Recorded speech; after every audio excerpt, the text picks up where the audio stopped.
We all know the line. They're here. Tobe Hooper and Steven Spielberg's horror masterpiece, Poltergeist, has become a staple for horror fans and paranormal movie buffs since 1982. The Freelings, a typical suburban family, experience sudden, unexplainable paranormal events and the disappearance of their daughter, Carol Ann. Later, they find out that the neighborhood they lived in was once a large cemetery and the final resting place of a group of doomsday followers, along with their prophet, Cain.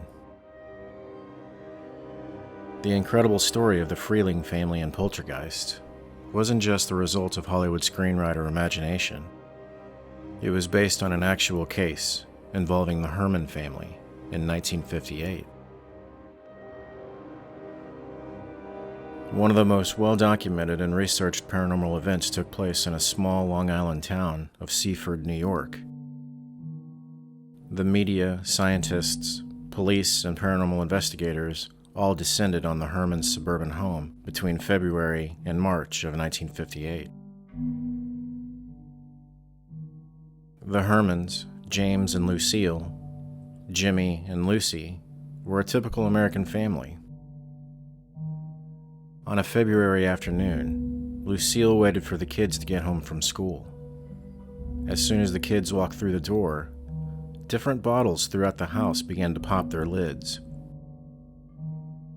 Shampoo, bleach, medicine, and holy water all popped their tops. The bottle caps were screw-down lids. Stunned, Lucille phoned James at his office immediately and begged him to come home early from work. He did not. Later that evening, Lucille and the kids, still shaken from what they had experienced a few hours before, explained to Mr. Herman what had happened. He quickly brushed it aside as a prank. 2 days later, however, the strange event occurred again. As the children arrived from school, bottles of nail polish, detergent, cleaning supplies, and everything else with a screw-down top suddenly burst its contents into the air. Mr. Herman had become suspicious of his son Jimmy and wondered if the boy was causing the bottles to burst somehow. Mr. Herman kept a close eye on Jimmy over the next few days, but when the bottles kept popping all over the house, Mr. Herman knew Jimmy could not have done it. Shaken and confused at what had taken place all around him, Mr. Herman decided to phone the police and report the incident. After some convincing, the police department agreed to send an officer to the house. Officer Hughes arrived at the Herman home and within minutes of walking through the door was convinced that something indeed was happening there. The officer reported that as soon as he had walked inside the Herman home, he witnessed several bottles spewing their liquids on their own. The next day, Nassau County Detective Joseph Tozzi was called in to investigate.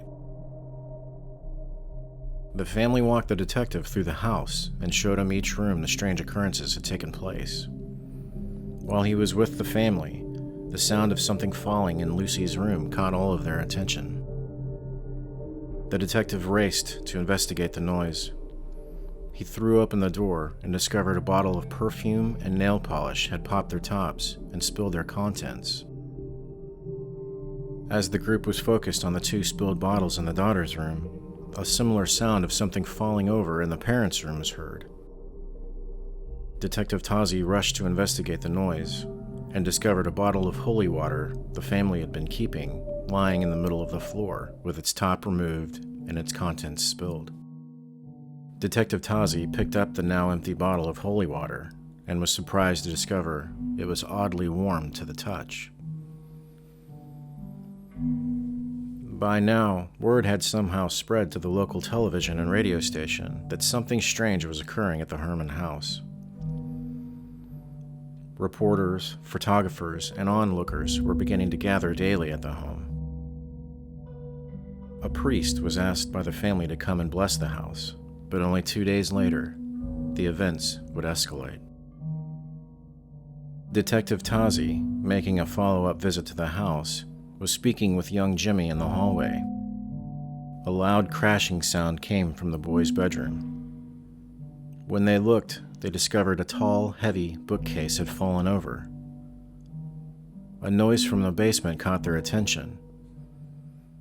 The detective and Jimmy opened the door to the basement and slowly made their way down the stairs.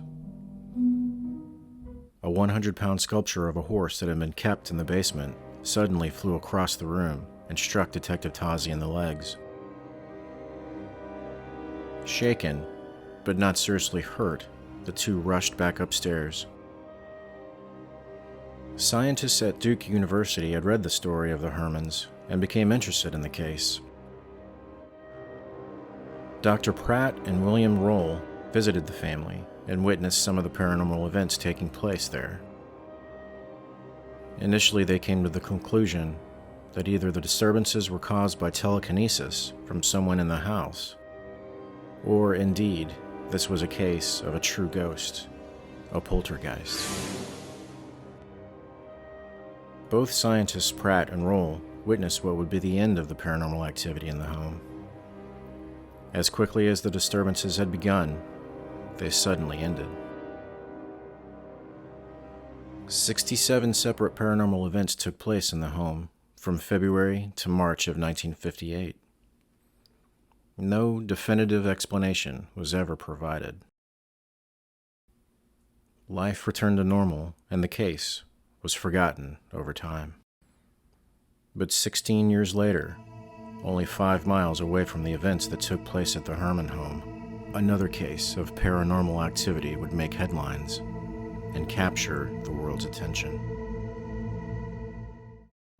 Hey there, I'm Alex.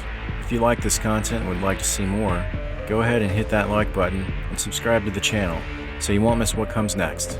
And don't forget to follow The Ghost Discover on Spotify, Facebook, and Instagram. See you next time.